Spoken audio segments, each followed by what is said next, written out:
सरपंच संतोष देशमुखांच्या हत्येला 2 महिने आज पूर्ण झालेत। मात्र त्यांचा मारेकरी कृष्ण आंधळे अजूनही फरार आहे। 9 डिसेंबर 2024 रोजी सरपंच संतोष देशमुख यांचं अपहरण करून त्यांची हत्या करण्यात आली होती। मात्र 2 महिन्यांनंतर सुद्धा याचा मास्टरमाइंड समोर आलेला नाहीये। तर कृष्ण आंधळे हा आरोपी अजूनही हाताला लागला नाहीये। सीआयडी सह विशेष तपास पथकाला कृष्ण आंधळे गुंगारा देताना दिसतोय।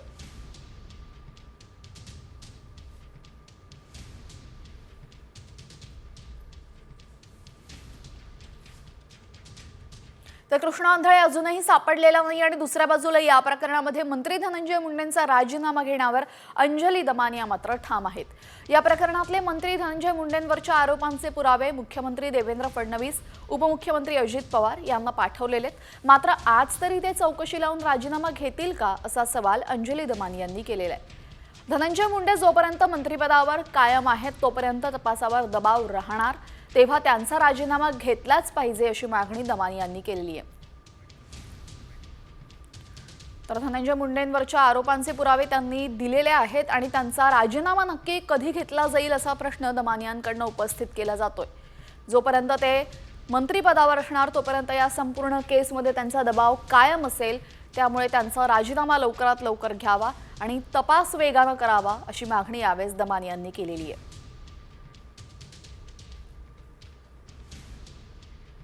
यानंतर राज्यातील 36 जिल्ह्यांमधल्या महत्त्वाच्या बातम्यांचा घेऊयात वेगवान आढावा। डोंबिवलीतील दीनदयाल रोड परिसरामध्ये एका बांधकाम साईटवर क्षुल्लक कारणातून हत्या झालेली आहे। जेवण चांडण्यावरनं 2 मजुरांमध्ये किरकोळ वाद झाला। त्यानंतर सर्व झोपल्याचं पाहून जयासन मांझी याने बांबूने मारून गौरव जगतची हत्या केली। आरोपीला अटक करण्यात आली आहे।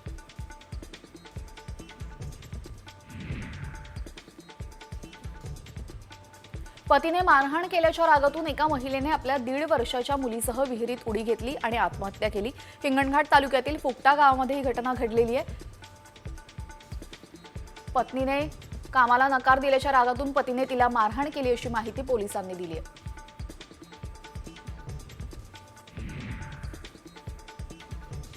धुळ्यातील दोंडाई शहरामध्ये बस रस्त्यात अडवून त्यानंतर बसमध्ये चढून चालकास बेदम मारहाण करण्यात आली। वाहनाला कट मारल्याच्या वादातून हा संपूर्ण प्रकार घडला। याबाबतचा व्हिडिओही समोर आला असून या संदर्भात चालकाने पोलिसात तक्रार दाखल केली आहे।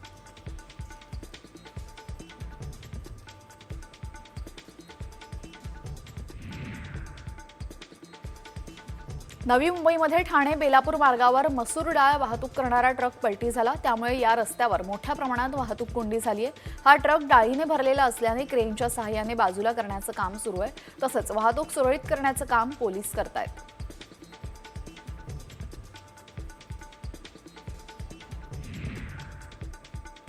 शाळकरी विद्यार्थ्यांच्या वाहनाला पिकअप जीपनं धडक दिली। नांदेडच्या अर्धापूर ते तामसा रस्त्यावर हा अपघात झाला। या अपघातामध्ये 12 विद्यार्थी जखमी झाले असून रुग्णालयामध्ये उपचारासाठी दाखल करण्यात आलेले आहे।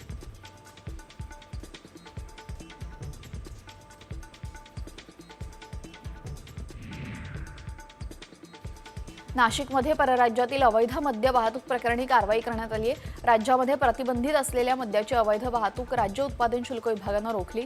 या कारवाईमध्ये 82 लाखांचं मद्य जप्त करण्यात आलं असून या प्रकरणी एकाला अटक करण्यात आली आहे।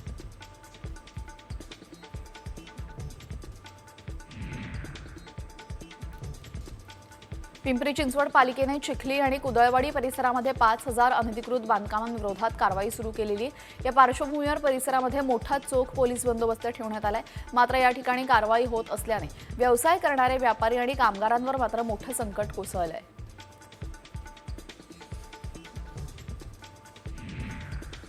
पुण्यामध्ये 4 चाकी अडवत चालकाच्या गळ्यातील सोन्याची चैन हिसकावून घेतली। या प्रकरणी पोलिसांनी 2 आरोपींना वेढे ठोकले असून यावेळेस त्यांच्याकडून चोरीला गेलेल्या मुद्देमालासोबत गुन्ह्यात वापरण्यात आलेली दुचाकी सुद्धा जप्त करण्यात आलेली आहे।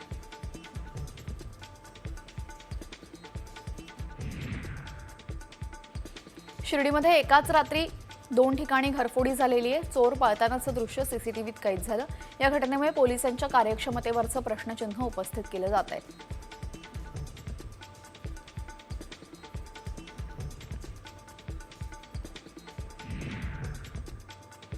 बीडच्या माजलगावमध्ये डोळ्यात मिरची पावडर टाकून केस कापण्याच्या कात्रीने जीवे मारण्याचा प्रयत्न करण्यात आला. तुझ्या भावाने माझ्यावर केस का केली असा जाब विचारत कात्रीने त्याच्या छातीवर वार केला गेला. या प्रकरणी एकावर गुन्हा दाखल करण्यात आलाय.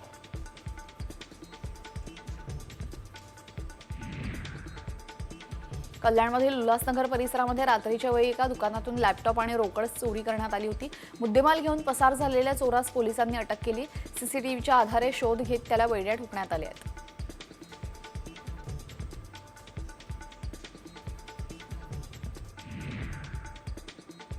वर्ध्यातील धोंडगाव शिवारामध्ये पट्टेदार वाघिणीच्या शावकाचा रस्ते अपघातात मृत्यू झाला.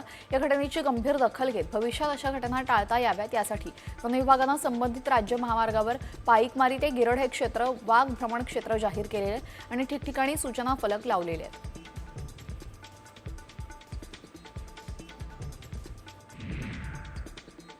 जुन्नरच्या ओतूरमध्ये मोटरसायकल स्वारावर चालवलेल्या युवकाने बिबट्याने हल्ला केलेला आहे. बिबट्याने पंजा मारल्याने युवक जखमी झालाय. त्याच्यासोबत असलेल्या तरुणाने प्रसंगावधान ओळखून मोठ्याने ओरडल्याने बिबट्या पसार झाला. त्यामुळे तरुणाचा जीव वाचलाय.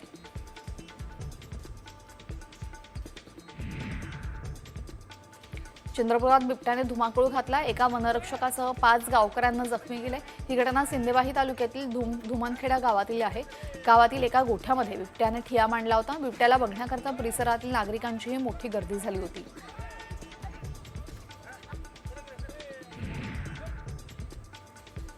केंद्र सरकारने मक्यापासून इथेनॉल निर्मितीला चालना दिलेली. पशुखाद्य, कोंबडी खाद्य आणि चाऱ्यासाठी मक्याला मागणी वाढलेली. या सर्वांचा परिणाम म्हणून यंदाच्या रबी हंगामामध्ये मक्याची लागवड दुपटीने वाढून 4,84,000 हेक्टरवर गेली आहे. गेल्या हंगामाच्या तुलनेमध्ये हे क्षेत्र 1.5 लाखांनी जास्त आहे.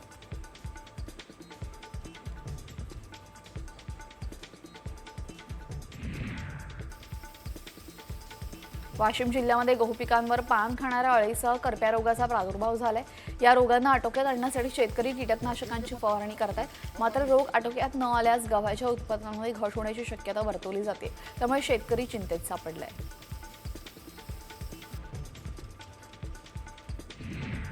जिल्ह्यातील 41 केंद्रांवर भात खरेदी सुरू असून आतापर्यंत 41,316 क्विंटल भात खरेदी झालेली. भात खरेदी विक्रीची 1 कोटी रक्कम शेतकऱ्यांच्या खात्यात जमा करण्यात आली असून उर्वरित शेतकऱ्यांना रक्कम वितरित करण्याच्या प्रक्रिया करण्यात आलेल्या आहेत.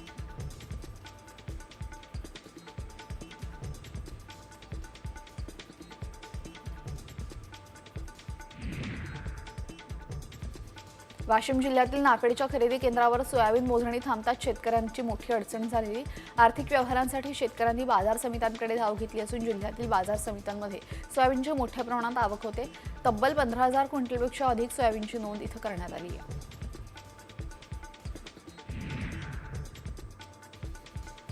हमी दरानुसार यवतमाळ जिल्ह्यामध्ये केंद्रावर सोयाबीनची खरेदी करण्यात आली. मात्र अजूनही 40,000 क्विंटल सोयाबीन गोदामात पोहोचलेले नाही. हे सोयाबीन बाजार समितीच्या शेडमध्ये आणि काही खासगी गोदामात ठेवलेलं आहे का?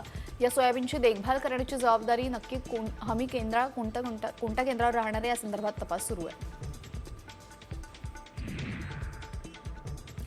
नाशिकच्या येवला तालुक्यामध्ये अनेक शेतकऱ्यांनी शेततळ्यांची बांधणी करून पाणी साठवण केल्याने गव्हाची लागवड केलेली आहे. त्यामुळे गहू लागवड क्षेत्रामध्ये दुपटीने वाढ झाली. यंदा रब्बी हंगामामध्ये गव्हाची लागवड 6,500 हेक्टरवर विक्रमी झाली असल्याचं कृषी विभागाने स्पष्ट केलं आहे.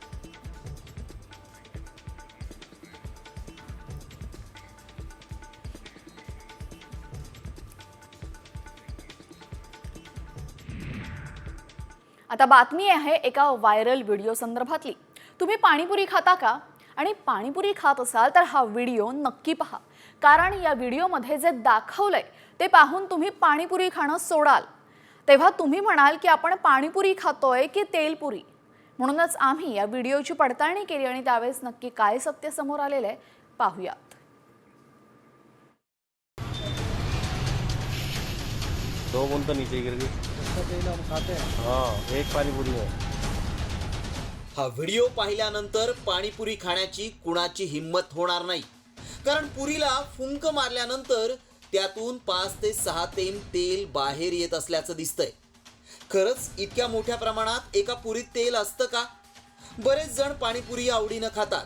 हा आरोग्याचा प्रश्न आहे. त्यामुळे याची सत्यता जाणून घेणं अत्यंत महत्त्वाचं आहे. तुम्ही पाणीपुरी नव्हे तेलपुरी खाताय. पाणीपुरीच्या एका पुरीत एवढं तेल. व्हायरल व्हिडिओ मागचं सत्य काय?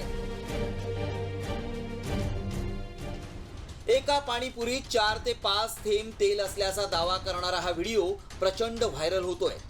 कारण जास्त प्रमाणात तेल खाणंही आरोग्यासाठी चांगलं नाही. पाणीपुरी सगळेच आवडीनं खातात, त्यामुळे याची सत्यता जाणून घेणं गरजेचं आहे. पाणीपुरीच्या पुरीत किती तेल असतं हे पाणीपुरीच्या ठेल्यावरच कळू शकतं, कारण लोक तिथूनच पाणीपुरी खातात.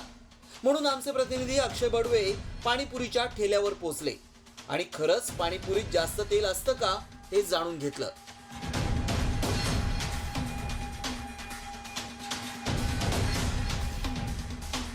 सोशल मीडियावर जो व्हिडिओ व्हायरल होतोय ज्याच्यामध्ये एक व्यक्ती फुंक मारल्यानंतर त्या पुरीतनं खूप सारं तेल ज्यांनी बाहेर पडतं ते या ठिकाणी होतंय का ते आपण पाहणार आहोत.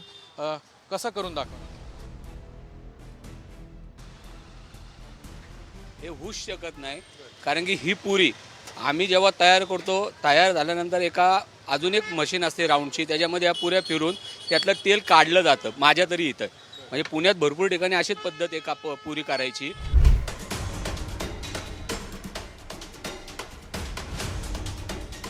व्हायरल व्हिडिओ दाखवल्याप्रमाणे प्रत्यक्षात पाहिल्यावर पुरीत इतकं तेल दिसलं नाही. मात्र पाणीपुरीत किती प्रमाणात तेल असतं आणि तेल किती प्रमाणात खावं याची माहिती डॉक्टर देऊ शकतात. त्यामुळे आम्ही डॉक्टरांचाही सल्ला घेतला. नॅशनल इन्स्टिट्यूट ऑफ न्यूट्रिशन या भारताच्या संस्थेने जे काही सांगितलेलं आहे त्याप्रमाणे प्रत्येक व्यक्तीला जास्तीत जास्त दिवसामधून 10 ml त्यांनी तेल घ्यावं. चौरस आहारामध्ये असावं. जे तळण असतं बाहेरचं त्यामध्ये एकदा सकाळी तेल उकळायला टाकलं की ते रात्रीपर्यंत उकळतच राहतं. ही संपृक्त तेलं ही हृदयाच्या दृष्टीने, रक्तवाहिन्यांच्या आजाराच्या दृष्टीने आणि एकूणच आरोग्याच्या दृष्टीने अतिशय धोकादायक बनू शकतात. त्यामुळं आमच्या पडताळणीत काय सत्य समोर आलं पाहूया. सगळ्याच पुऱ्या या खाण्यास हानिकारक नाहीत. पुरी कुठे आणि कुठल्या तेलापासून बनवली जाते हे अतिशय महत्त्वाचं आहे. व्हायरल व्हिडिओतील पुरी खराब तेलातील असावी. पाणीपुरी खाताना स्वच्छ ठिकाणी खावी. दिवसाला 10 ml तेल आरोग्यासाठी घातक नाही. त्यामुळे सगळ्याच पाणीपुरीतील पुरीत जास्त प्रमाणात तेल असतं हा दावा असत्य ठरलाय. तरी देखील तुम्ही पाणीपुरी खाताना चांगल्याच ठेल्यावर जा. अस्वच्छ ठिकाणी कोणतेही पदार्थ खाऊ नका.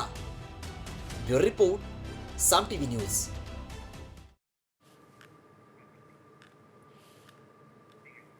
या बातमीनंतर महत्त्वाच्या बातम्यांचा घेऊयात वेगवान आढावा.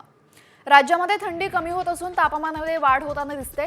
विदर्भातल्या ब्रह्मपुरीमध्ये सर्वाधिक 37.2°C इतके तापमानाची नोंद झाली आहे, तर सोलापुरामध्ये 36 अंशांवर तापमान गेले.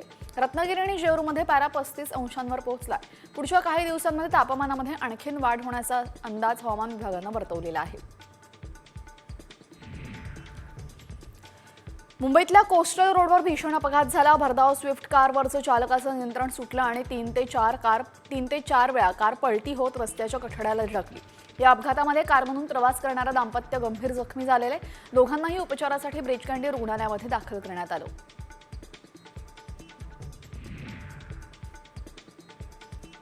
धुळ्याच्या शिरपूर तालुक्यातील वाघाडी चौफुलीजवळ बंद गोडाऊनला अचानक भीषण आग लागली होती. तासाभराच्या प्रयत्नांनंतर ही आग विझवण्यात अग्निशमन विभागाच्या पथकाला यश आलं. शॉर्ट सर्किटमुळे आग लागल्याचा प्राथमिक अंदाज आहे.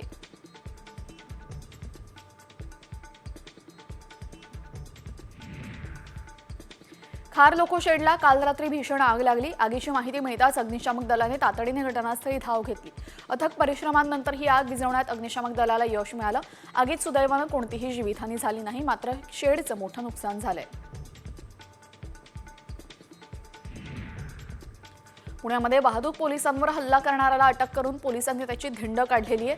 वाहतूक पोलिसावर दगड हल्ला करून पळून जाणाऱ्या तरुणाला फुरसुंगी पोलिसांनी अटक केलेली आहे. शनिवारी संध्याकाळी ज्या चौकात हा संपूर्ण प्रकार घडला त्याच चौकात त्याची धिंड काढून पोलिसांनी गुन्हेगारी प्रवृत्तीला माफ करणार नाही असा संदेशच दिलाय.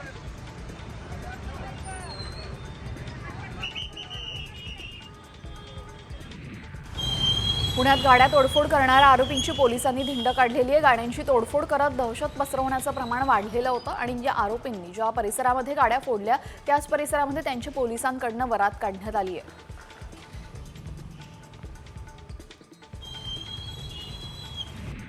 स्टँडअप कॉमेडियन प्रणित मोरेच्या सोलापुरामध्ये झालेल्या मारहाणीनंतर पहिला व्हिडिओ समोर आलाय. प्रणितने पाठिंबा देणाऱ्यांचे आभार मानले. सोबतच या प्रकरणामध्ये कारवाई करण्यात आली याची माहिती त्याने दिली. पोलिसांनी आतापर्यंत 5 जणांना या प्रकरणात अटक करण्यात आलेली आहे. सोलापुर पुलिस ने अभी तक 5 लोगों को अरेस्ट किया इस केस में, तो उसके लिए ऑब्वियसली अच्छा काम हुआ. पुणे शहरातील पाणी वापर वाढल्याचं निदर्शनास आलेलं आहे. महापालिकेच्या मंजूर कोट्यापेक्षा खडकवासला धरणातून शहरासाठी अधिक पाणी घेतलं जात आहे. परिणामी जिल्ह्यातील सिंचनासाठी पाणी कमी पडत आहे. पालिकेनं शहरातील पाणी वापर कमी करावा अशा सूचना जलसंपत्ती नियामक प्राधिकरणानं पालिकेला दिलेल्या आहेत. आझाद मैदानालगत असलेल्या फॅशन स्ट्रीटच्या पुनर्विकासाचं काम आता हाती घेण्यात येणार आहे. येथील अधिकृत गाळेधारकांची दुकानं एकसारखी दिसतील अशी रचना करण्यात येईल. खरेदी करणाऱ्यांना चालायला जागा तसेच बस थांब्याची सुधारणा करून फॅशन स्ट्रीटचा लुक बदलण्यात येणार असल्याची माहिती पालिकेच्या सूत्रांनी दिली आहे. बारावी परीक्षेच्या हॉल तिकीटवर वेगळेच विषय आल्याने पालकांमध्ये गोंधळ निर्माण झाला. या प्रकरणी कोल्हापुरातील विमला गोयंका महाविद्यालयामध्ये पालकांनी प्रशासनाला जाब विचारण्यासाठी गर्दी केली होती.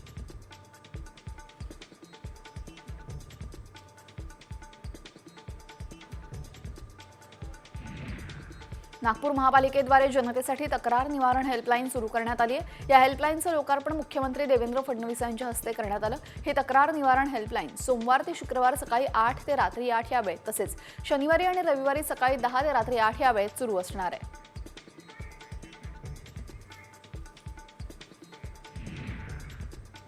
आता लाडक्या बहिणींसाठी मोठी बातमी. राज्यामधल्या तब्बल 5 लाख लाडक्या बहिणी अपात्र ठरल्या. यातल्या अनेक लाडकींनी घाबरून दावाही सोडलाय. नेमक्या त्या का घाबरल्या आहेत? लाखो लाडक्या बहिणी अपात्र होण्याचं कारण काय? पाहूया त्यावरचा हा स्पेशल रिपोर्ट.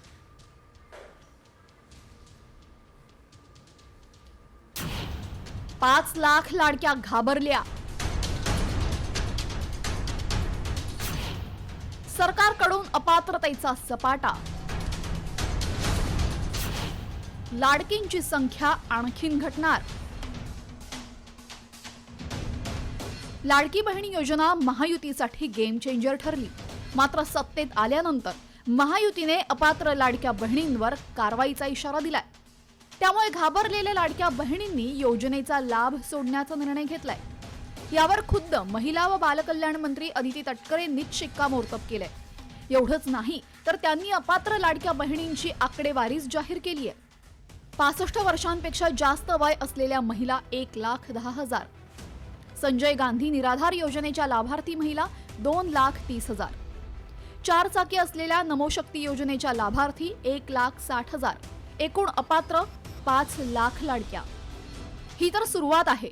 आणखी लाडक्या बहिणी या योजनेतून वगळल्या जातील असा दावाच खासदार संजय राऊतांनी केलाय. तर एखादी योजना सुरू केली तर ती बंद करणं योग्य नाही म्हणत भाजप नेते सुधीर मुनगंटीवार यांनी सरकारला घरचा आहेर दिलाय. हळूहळू बरेच लाडक्या बहिणी त्या योजनेतून गाळल्या जात. सरकारच्या तिजोरीत पैसे नाही आहेत. निवडणुका संपलेल्या आहेत. बहिणींनी मतं दिलेली आहेत. 1500 रुपये 3 महिन्याचे त्यांना पोचलेले आहेत. पण आता पैसे नाही आहेत. त्याच्यामुळे जेवढं त्यांना हे ओझं कमी करता येईल तेवढं ते करतील. नीती आयोगापासून अनेक वित्तीय संस्थांनी ह्या योजनेवरती आपलं एकदम कठोर भाष्य व्यक्त केलं आहे. लाडकी बहीण योजना सुरू केल्यानंतर ती बंद करणं ही चूक आहे. एकूणच राजकीय क्षेत्रातील नेत्यांविषयी अविश्वास होईल आणि हाही अविश्वास शेकडो हजारो बहिणींच्या मनात नाही तर 2,33,00,000 बहिणींना आपण लाडक्या बहिणी योजनेचा फायदा देतो. राज्यकर्ते म्हणून जेव्हा हा फायदा देणारी योजना केली तर ती बंद करण्याचा विचार या जन्मात तरी आणता कामा नये. लाडकी बहीण योजनेमुळे राज्याच्या तिजोरीवर बोजा वाढत असल्याने आर्थिक शिस्तीसाठी लाडक्या बहिणींना अपात्र करण्याचा सपाटाच लावलाय. डिसेंबरमध्ये 2,46,00,000 लाडक्या बहिणींना 1,500 रुपये लाभ देण्यात आला होता. मात्र आता हा आकडा 2,41,00,000 आलाय. त्यामुळे आता महायुती सरकार आणखी किती लाडक्या बहिणींना योजनेतून बाहेर काढणार आणि निवडणुकीच्या काळात दिलेलं 2,100 रुपयांचं वचन कधी पूर्ण करणार हे पाहणं महत्त्वाचं ठरेल. ब्युरो रिपोर्ट साम टीव्ही न्यूज.